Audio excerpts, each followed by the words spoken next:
Hello, everybody. Welcome back to the Strategy Talks and Mechanics Guide series. In this episode, we're going to be doing something a little bit more unique. We are going to be looking at my approach to team building. Now, I think my approach to team building is a bit more unique compared to a lot of players in this game. A lot of players in this game heavily focus berries or heavily focus ingredients and only one or the other. I think that's the easiest approach because it's easy to be like, okay, I'm building this team around this meal, or I'm building this team around having all berries that have favored berry. What's the easiest?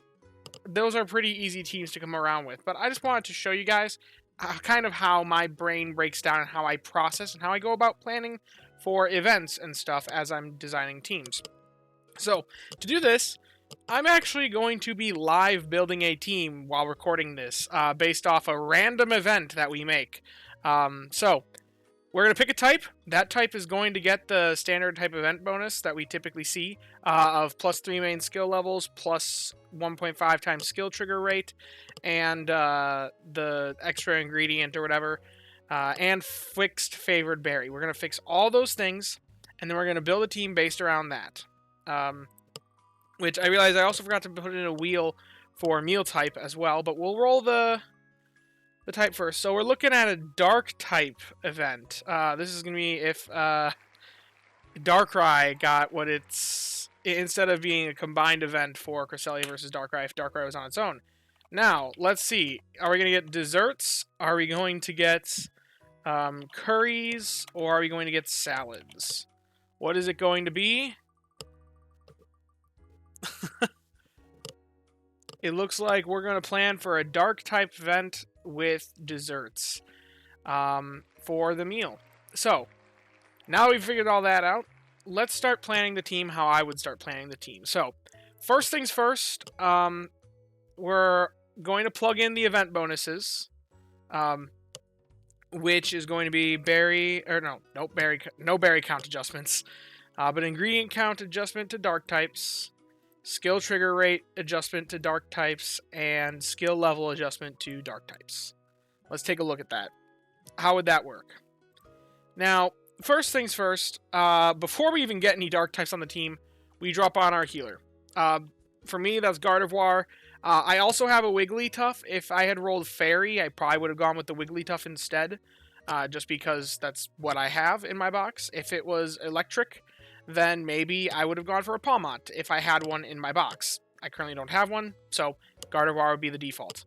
Healer first, always. That's how my processing goes.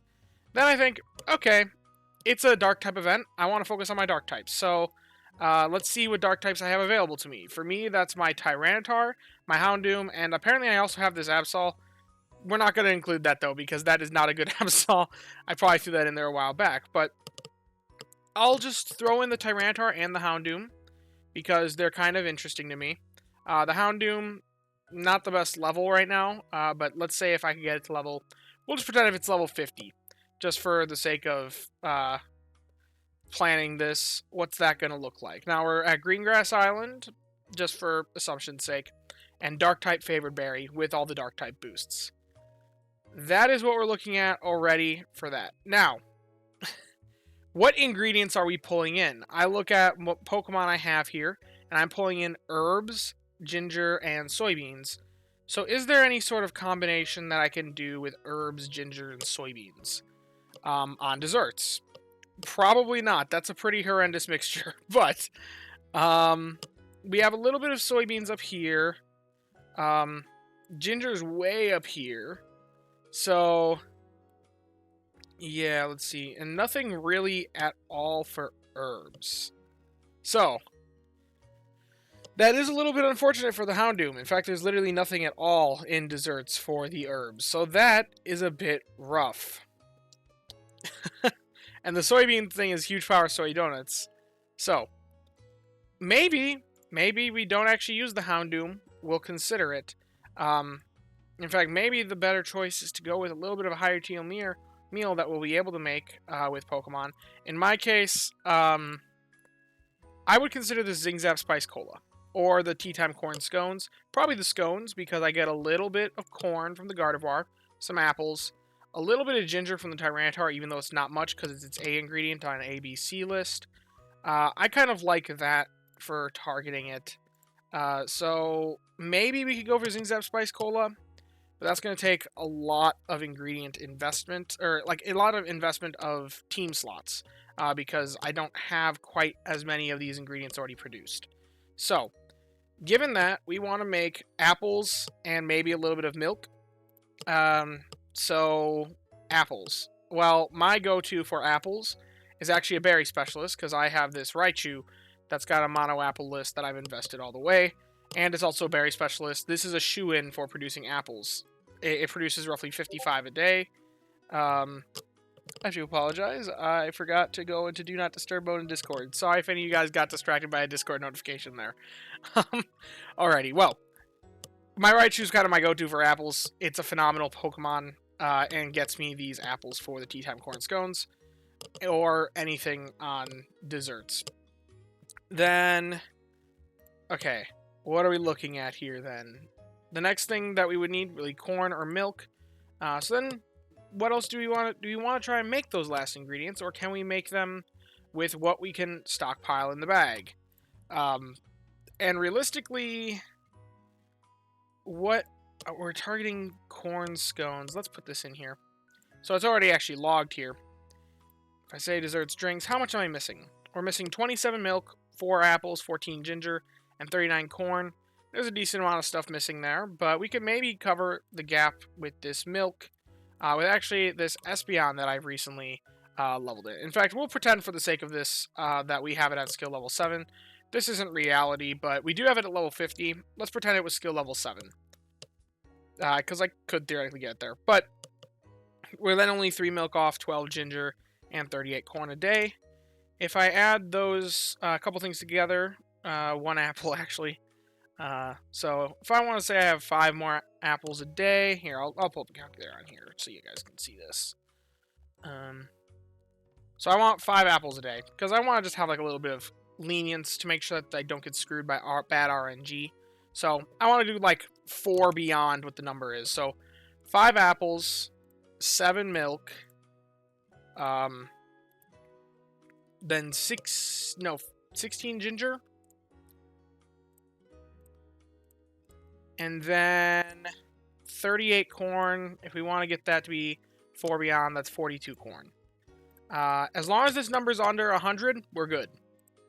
Which it is 70. That is all right. So, given that, now we just tell the thing, I want to get 5 apples per day, stockpile, 5 times 7, because 7 days in a week, 35 apples. That's how much we want to stockpile. Milk, we're looking at 3, plus 4 is 7, 7 times 7, 49. That's how much milk. Ginger, 16 times 7, I am not that good with mental math. So we're going to plug this in here, 112. Okay, so 112 ginger is what we want to be stockpiling for this theoretical event. And then for corn, 42 times 7, once again.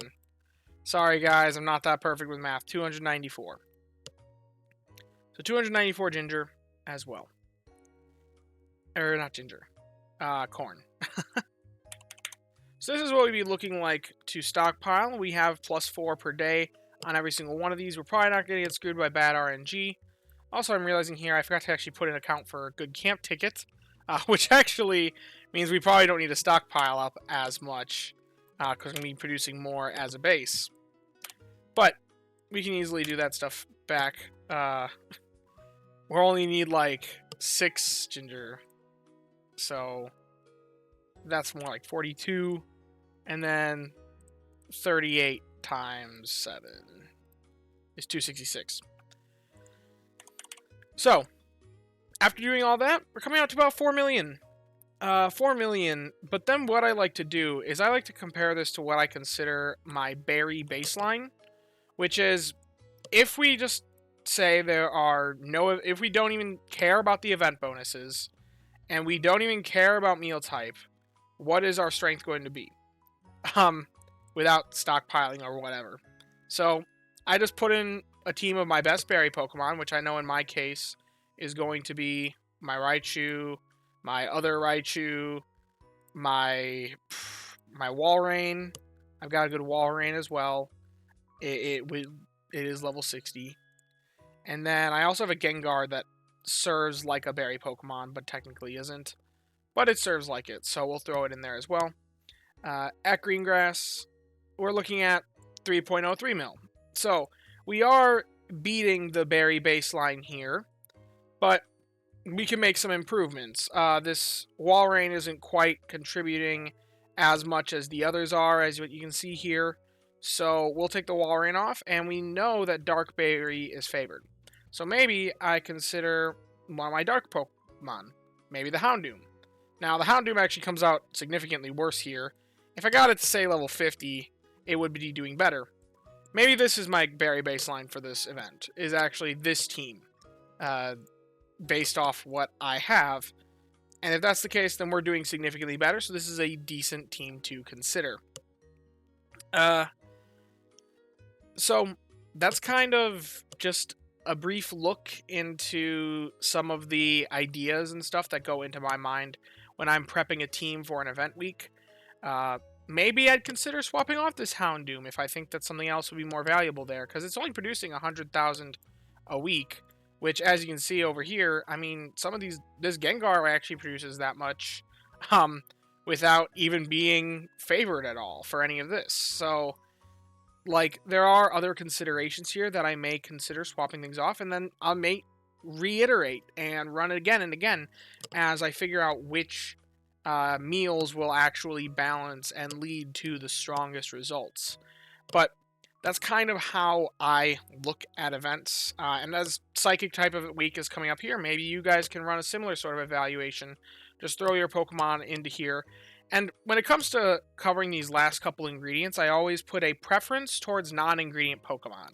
Because realistically, ingredient Pokemon do best when you are looking to run them the least.